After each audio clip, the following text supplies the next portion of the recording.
As we move into a new year, people naturally reflect on their health. But what does health really mean? Our personal definition of healthy is shaped by psychology, lived experience, and social context. Taking time to understand how you define health can be a powerful foundation for your long-term well-being. If I asked an athlete, a teenager, a mom, and a grandparent what healthy means, each of their answers would look completely different. Their bodies, their needs, and their lived experiences are all unique. And even knowing this, it's so easy to lose track of our own definition of health. In today's episode, I'm back with psychotherapist and CEO of Shift Collab, Megan Rafus. She's here to help me break down how our understanding of health and body image has evolved and why redefining health for yourself is such an essential part of well-being. I want to acknowledge how emotional this topic can be for listeners, even triggering for some people.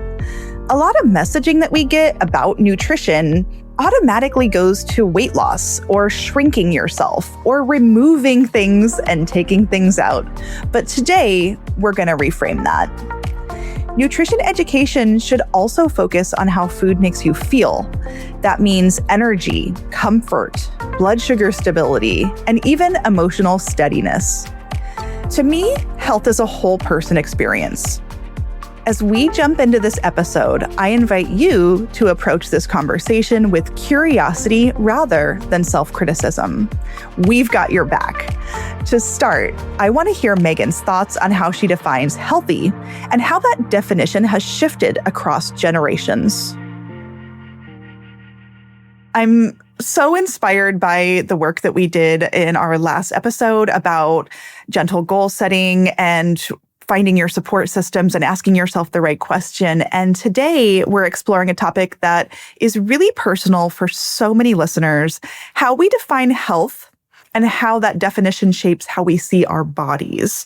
So to start us off, I'd love to hear about your work in mental health and how that has influenced the way that you think about what healthy truly means. I am so excited for this conversation from the standpoint of I wish I heard these conversations when I was younger.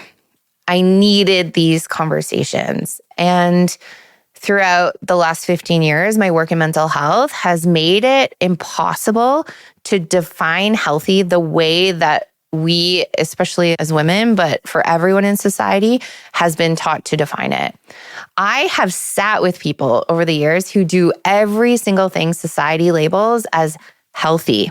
The workouts, the tracking, the clean eating, the exercise, the measuring everything, the steps, and yet they're anxious, they're burnt out, they're overwhelmed, and they're terrified of slipping.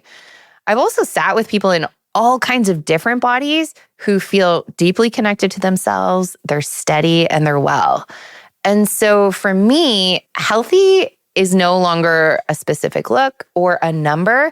It is fully tied to your relationship with yourself. It's whether you can notice your needs. It's whether you can listen to the cues your body is giving you and appropriately respond to those cues. And so when it comes to health, we really can't ignore the outside influences. So much of this work around health is like full of these shoulds. These, I should be better. I shouldn't eat that. I should do this. It comes from diet culture. It comes from our family. It comes from social media. And we know that those messages in reality only contribute to self-judgment and shake our sense of self-worth versus actually encouraging us to be healthy. It's such a great point. I want to talk about cultural messaging and social media messaging. But before that, I think we should back up and talk about what a lot of us, maybe millennials, maybe a little older or younger, have been living through. I mean, we've always had some form of diet culture. Of course, it was existing in the 70s and 80s and much, much longer before. But within even the 90s, I'm just remembering like Atkins, South Beach. Then we moved to keto and paleo. A lot of these are They are low carb to very low carb. They're very specific. I would call them quite restrictive. And then we've also got different celebrity diets. So-and-so's doing this or this. And if you do this, you'll look like this. So I'm interested in how those early messages that a lot of us had their whole lives shape who we are now. 100%. And I'm an elder millennial. I lived through this, and each generation has their own messaging that is tied to health and diet culture that really becomes the background music of adulthood. For many of us who grew up in the 90s, it was filled with rules. No carbs, no fat, smaller is better. All of that equals discipline. I'm honestly still confused about butter. Can I eat butter? Is butter good or bad? I don't know. I do eat butter. But what happens is I take out the butter and there's this like message on repeat. I didn't frame that message for myself. This message is the background music around food. I see it often. So I am a mom now. I have a son who's 4.5. I have a daughter who's 16 months. And I started to notice certain comments that were made around me as I'm starting to think about how is the messaging, especially around food, shaping their lived experience. And so I went out to dinner with friends recently, and I started noticing when the bread basket arrives at the table, there is often like this feeling of anxiety. And I feel someone say like, oh, well, I'm not eating bread. If that's for your health, awesome. But I also feel this internal judgment when someone takes the piece of bread, puts it on their plate and says like, oh, I'll just eat it. I'll just eat bad this one time. And that internalized shame of bread is just bread. It doesn't have to have this emotional weight, but it does, because as a society, we've been taught this. When I went through 2 pregnancies, I felt it myself. Despite growing a human in my body, I was so hard on myself because my weight was going up. And a lot of women, instead of saying, I feel powerful, I feel strong, I'm growing a human, I'm nourishing my body, we say, oh, I should be smaller. I can't wait to get back to my pre-pregnancy weight. There's this pressure to bounce back. I see it in the veiled comments about healthy and clean eating. I see it all over my social media. I often see this orthorexia or disordered eating showing up as like, oh, well, I'm eating clean. Everyone should eat clean like me.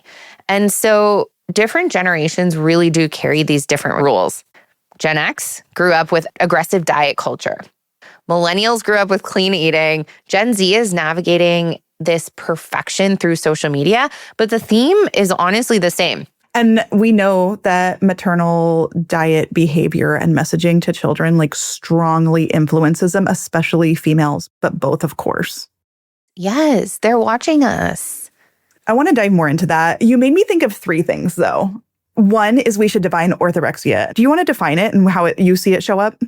Yeah, so typically how I see orthorexia show up is it is an obsession with restricting and control. So what I tend to see is that orthorexia can be celebrated. I've had clients come into my practice where they say, my friends don't know that I'm working out 7 hours a day, that my obsession with food and fitness is problematic to the point where it's impacting my functioning. And I think it's really important to name that, because the perception can be that someone is healthy because they're working out a lot or they're eating clean. And what I want to acknowledge is that disordered eating behaviors, it can be easy to celebrate because it's being perceived as health promoting behaviors. And in reality, we need to be mindful of how we comment on people's bodies, how we comment on them working out, because we don't know if we're actually validating an unhealthy behavior. So the way that I really support clients in managing how we're talking about our own bodies and other people's bodies is to look at what messaging am I giving? Am I saying, wow, you've lost weight? Or am I saying, you look like you're glowing? What are you doing to nourish yourself? Those are the different types of messaging that I think is really critical to embody, because when we comment on people's bodies, we may unknowingly be perpetuating unhealthy behaviors.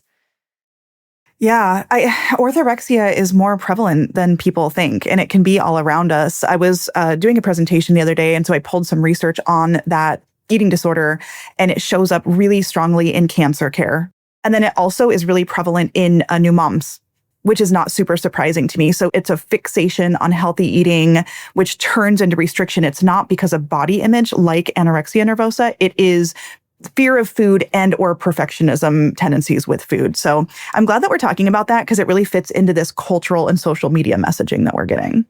Totally. Postpartum and post-cancer diagnosis are both times of immense grief of the loss of your sense of identity as you were. And it is a loss of control over your body. And how do we gain control back is we focus on what we can control, which is our intake, which is our relationship to food, which is all of those measurables that we talked when it comes to health and fitness.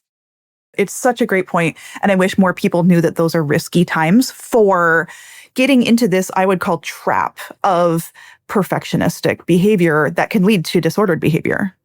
Oh my gosh. Honestly, postpartum for me was so difficult because when I was scrolling on social, the algorithm knew that I'm a new mom. So not only was I getting, new mom content, I was getting video after video of how I bounced back quickly after baby, how I got my body back 6 weeks after baby. All of these examples of what I should be.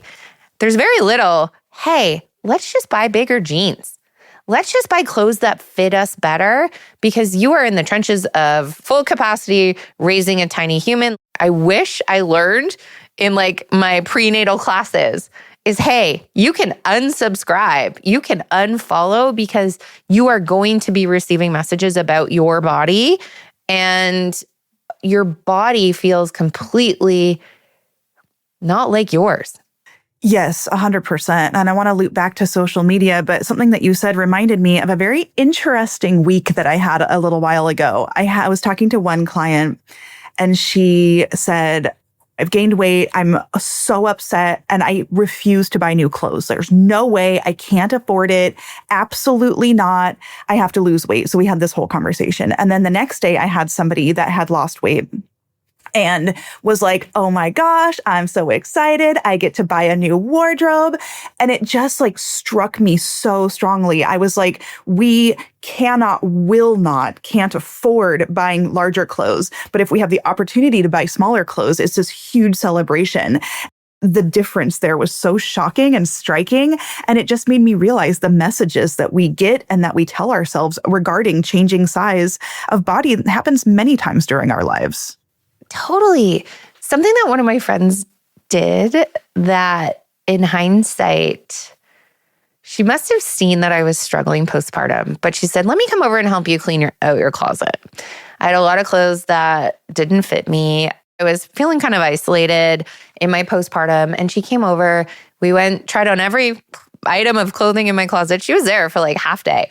And we put away in this bin all the clothes that didn't fit me anymore. And she said, look, we are going to label this bin with the date of your son's first birthday. You get to decide at that time if you want any of these clothes, if you don't want any of these clothes. Maybe these clothes won't even be in style by the time a year passes. And she said, that is when you get to open this bin and decide if you want to keep them. And the act of just removing all of that emotional weight, it was all emotionally laden feelings around, I'm not good enough. These don't fit. I'm not in control. My body has changed. I dealt with a really difficult pregnancy with lots of health complications.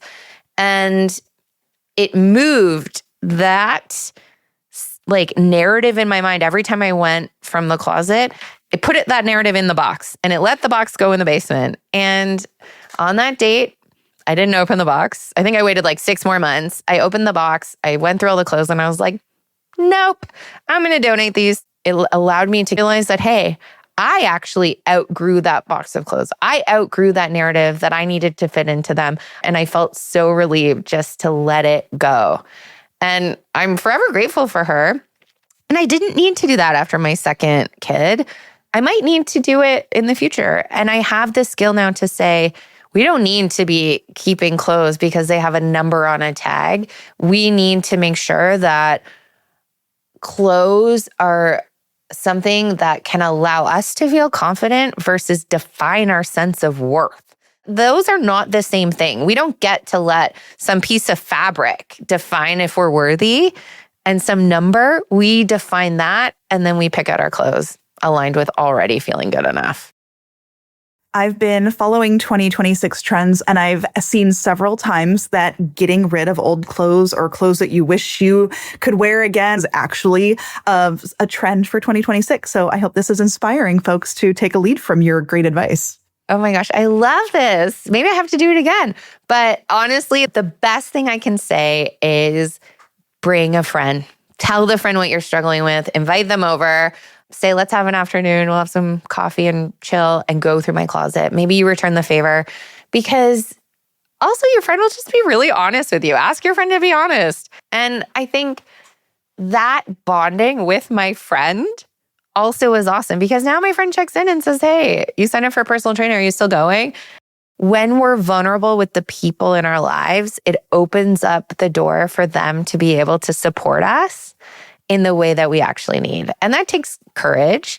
That takes being open. But we often think, well, I don't want to ask for help or I'm going to burden that person.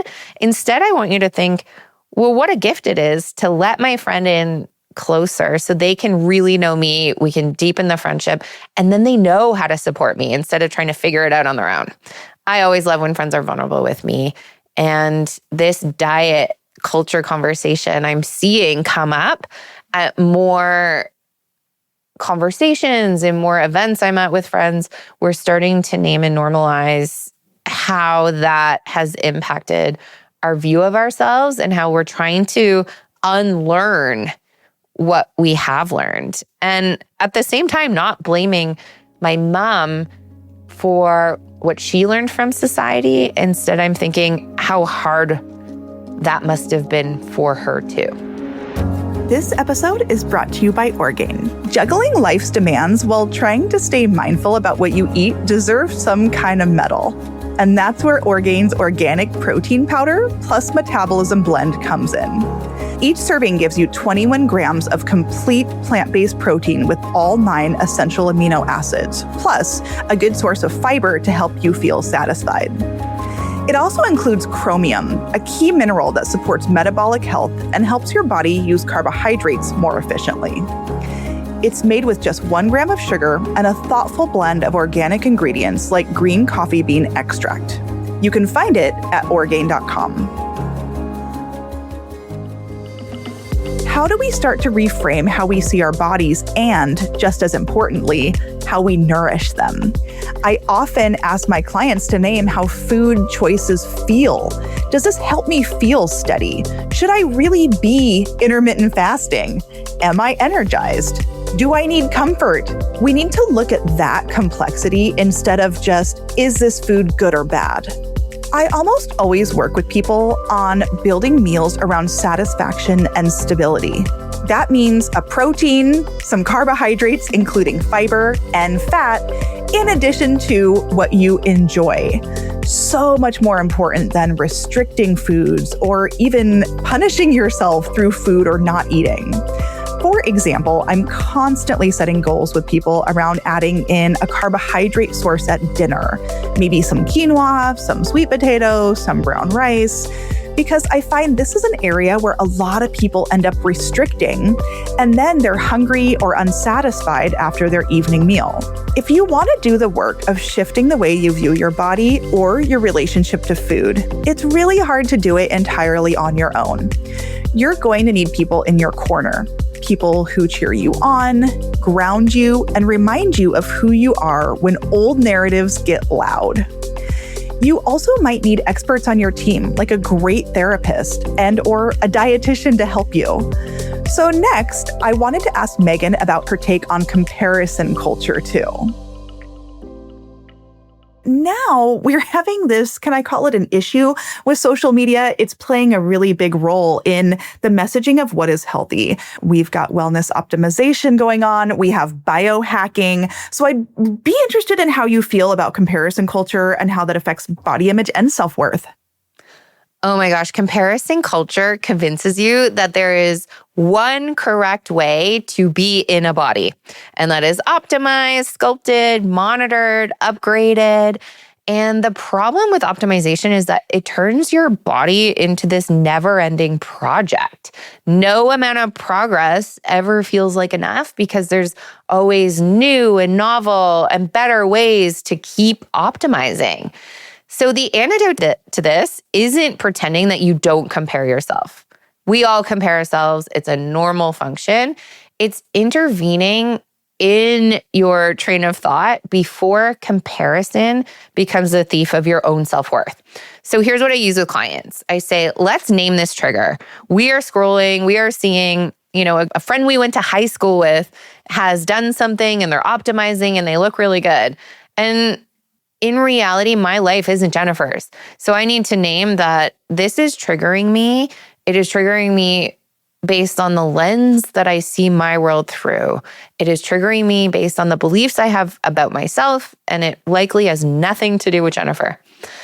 I then want to shift to curiosity. Why does this image, or why does seeing Jennifer do these things make me feel less than?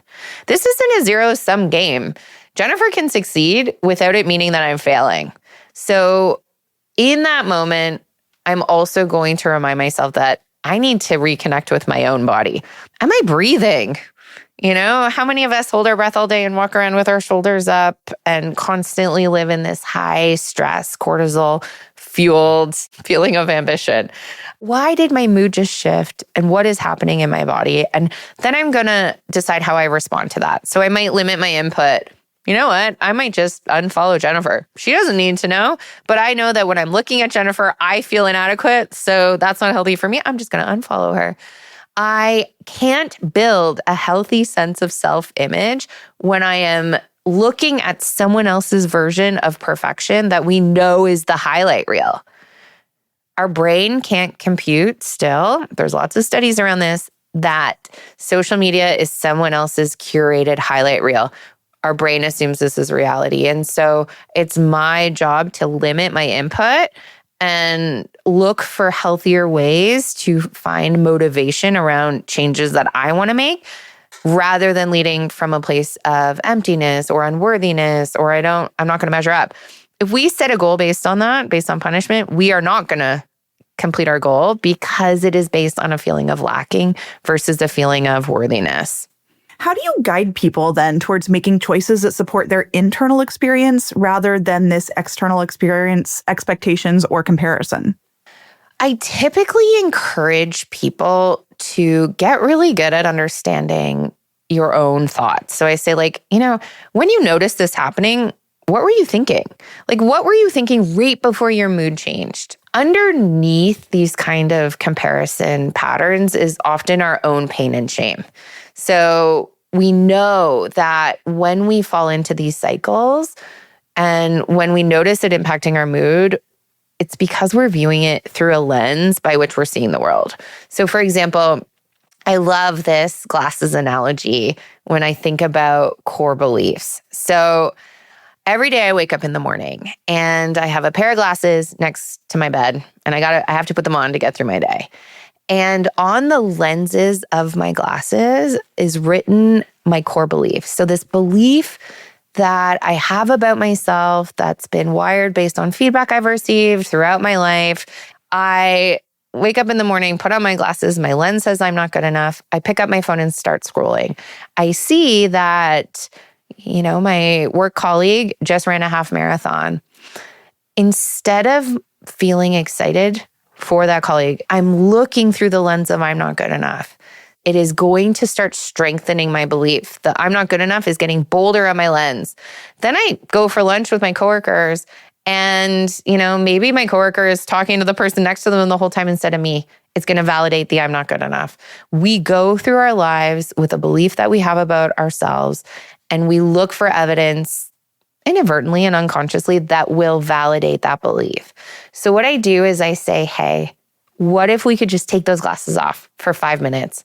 Give me some other reasons why that coworker maybe was talking to the person next to them instead of you at lunch. What could be the other evidence? I want you to start thinking about, how am I dismantling this belief and looking at what is causing me pain? So if I'm comparing, am I feeling like, oh, well, I have a fear of taking up space, but look at this person showcasing their life and taking up a lot of space. So maybe instead of comparing, my real inner work is working on where does this fear come from? How can I put myself out there, do some behavioral experiments and see if it's actually that bad, and start to rebuild the messages that I'm giving myself. Comparison is always going to be there. I think it's really important that we define envy versus jealousy. Jealousy comes from a lack. Oh, I wish I had what they had. Oh, I must not be good enough. Envy comes from, oh, I wish I could do that, and I'm really excited for them too.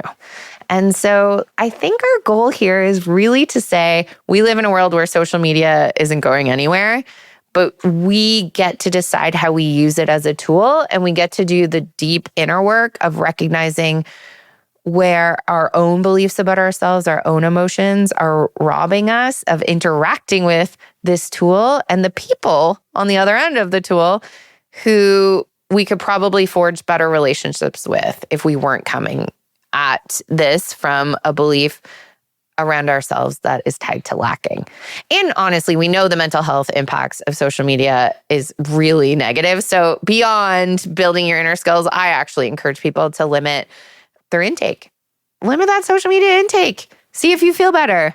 Right. And you've talked a lot about unfollowing, which I recommend to my clients a lot. And I appreciate the bridge from social media and the challenges that we face to internal monologue. But I'm also interested in the language that we use externally. You've talked a little bit about being a mom and influence on children and influence on friends at a dinner table. Tell me more about that. This one is a big one. I feel this immense responsibility to shape like the next generation because I have children who are growing up in that generation. And so language really shapes our identity. It is important that we're reclaiming language. So instead of, oh, I hate my belly, we might instead say, oh, my belly feels bloated today. And I'm noticing that. Kids learn how to talk about their bodies by listening to us talk about ours. My son is 4.5. He's already noticing differences. So he's talking about different bellies, different skin, different hair, different abilities. And he's putting voice to these differences. And I'm actually really enjoying seeing his curiosity. I don't have the perfect answers. Sometimes he asks something and I'm like, oh gosh, like what do I say to that? But what I have to remember is that even though I won't have the perfect words to reply every single time, what he's really looking at is my reaction to his questions and the way that I interact with my own body. So if I'm talking about my body with disgust, or I'm talking about the size, or like, oh, my jeans don't fit, or oh, I don't look good, he learns that bodies are something to judge. If I talk about it with gratitude, I start to notice that he mirrors me. So I say, oh, my legs were so strong today. They helped me run after you at the park. So he's learning that bodies are functional. He learns that bodies are purposeful, they're varied, and every body is worthy. We talk a lot about consent and also a lot about noticing cues. So this past week, we've talked about hunger. And we talk about, well, is his belly telling him he feels full? Does his belly tell him he needs more food? I think a lot of us were raised on that, like, clean your plate. And I'm really working hard to help him understand his own body cues. So I want him to have health literacy. I think a lot of this conversation is about that literacy to talk about what we're feeling in our body and in our mind, and then the skill building to manage those feelings effectively. Bodies change throughout our whole lives. And for some reason, that's not a part of our cultural conversation. We have weight fluctuations, aging, we have shifting hormone patterns. And we talk a lot about women's health here on the Good Clean Nutrition podcast, including menopause and perimenopause. How do you approach these changes and this conversation with your clients? I remind them that bodies are living systems. They are not sculptures. They respond to stress, sleep, hormones, mental illness, aging, grief, seasons of life, and all of those 1,000 tiny demands that we're always carrying. And when I've brought it up this way, I actually visibly see clients' shoulders go down because we often expect this I need to be a sculpture and everything is consistent and the same. And that is just not the reality of being a living being, an organism who will experience change. So I encourage people to lead with curiosity. What is my body responding to right now? What does my body need? I may be having hot flashes or experiencing immense exhaustion, or I might be someone who's really struggling with endometriosis or pain. And I need to think about what is my body needing in this moment and how am I going to respond to that without judgment. Judgment will shut us down from giving our body what we need. It'll stop us from being kind to ourselves and leading with self-compassion. And so much of this work comes down to reframing our inner monologues. It's also asking for support. So we can't negate that the systems that we live in, our workplaces, our everything that we do as women, we can't negate that these systems weren't built for us. And so part of these conversations around periods and perimenopause and menopause and fertility and pregnancy has to be happening in the systems that we spend our time in. I am loving that more of these conversations are happening in the workforce. Our major health years are during our major career years. I talk to a lot of clients that are wishing I can have my body back pre-pregnancy, pre-illness, pre-surgery. And I really love to reframe, what if we can't and we can't? What if we can't go back and we need to look at how we move forward? I want to give you an opportunity to really bring it home with a final message. If someone listening today is feeling maybe emotionally overwhelmed by this topic, what grounding message or first step do you want them to really hold on to? If you're feeling overwhelmed or you're flooded right now listening to this, I want you to be kind to yourself. This isn't about suddenly you need to take instant action or it's a full overhaul of your relationship with your body. You don't have to fix anything. You just have to start with asking yourself, what part of me needs support right now? Maybe it's your nervous system. Maybe it's your self-talk. Maybe it's getting more sleep. So I want you to just really focus on choosing the smallest response that will meet that need. That's how we start to make change. If you're overwhelmed, you're not going to be able to change everything at once, nor should you. So just reconnect with yourself in one small, doable way. And that alone counts as meaningful change and will get you on the path toward feeling better. I love that. And if you really need some support and you know that you need support in one of these specific areas, maybe you need a great therapist or a great registered dietitian or both. 100%. We are here to support you with any change you want to make. And a dietitian and a therapist will sit with you and talk through these challenges with you. Yeah. We are your champion. So I know there's a lot of fear in reaching out for help, but honestly, let us be that champion, that guidepost to support you on your journey, because no one should do this alone, nor do you have to. We've got your back. We do. We really do. We do. Actually, on that note, I wanted to answer your question about butter real quickly. Yes, please. My answer to anyone is diet culture has lied to us by telling us that there is an answer and that you just don't know it yet. Because if you come to me and you ask me about butter for you, I don't have an answer. I don't have a that's good or bad or this is a secret answer. I need to know what is going on with you, your health goals, your family history. I really want to see your labs and know what's going on in your diet. So there's a level of personalization that you can't get on social media, that you can't ever know unless you're working with a trained expert. And so, Megan, someday you send me your labs and I'll tell you about butter and what that means for you, because it has got to be personalized. I love this. And it also, you just validated that there is no perfect that someone else is going to give you. There is no secret that anyone else is hiding when it comes to your own wellness and health. It's personal. I love that. This was the most meaningful conversation. A heartfelt thank you to Megan for joining me today. If there's one truth that rises to the surface after this conversation, it's that we have bodies that change, age, stretch, recover, learn, and carry us through life. And that is a profound privilege. Your body deserves respect, patience, and compassion. As you move through the rest of your week, I want to leave you with this reminder. Supporting your body doesn't mean shrinking it. Caring for yourself doesn't have to look like discipline or deprivation. Sometimes it simply means feeding yourself enough, resting when you're tired, or speaking to yourself with a little more kindness. Thanks so much for listening. If you enjoyed this episode, follow us on Apple Podcasts, Spotify, or wherever you listen. I'll see you next time.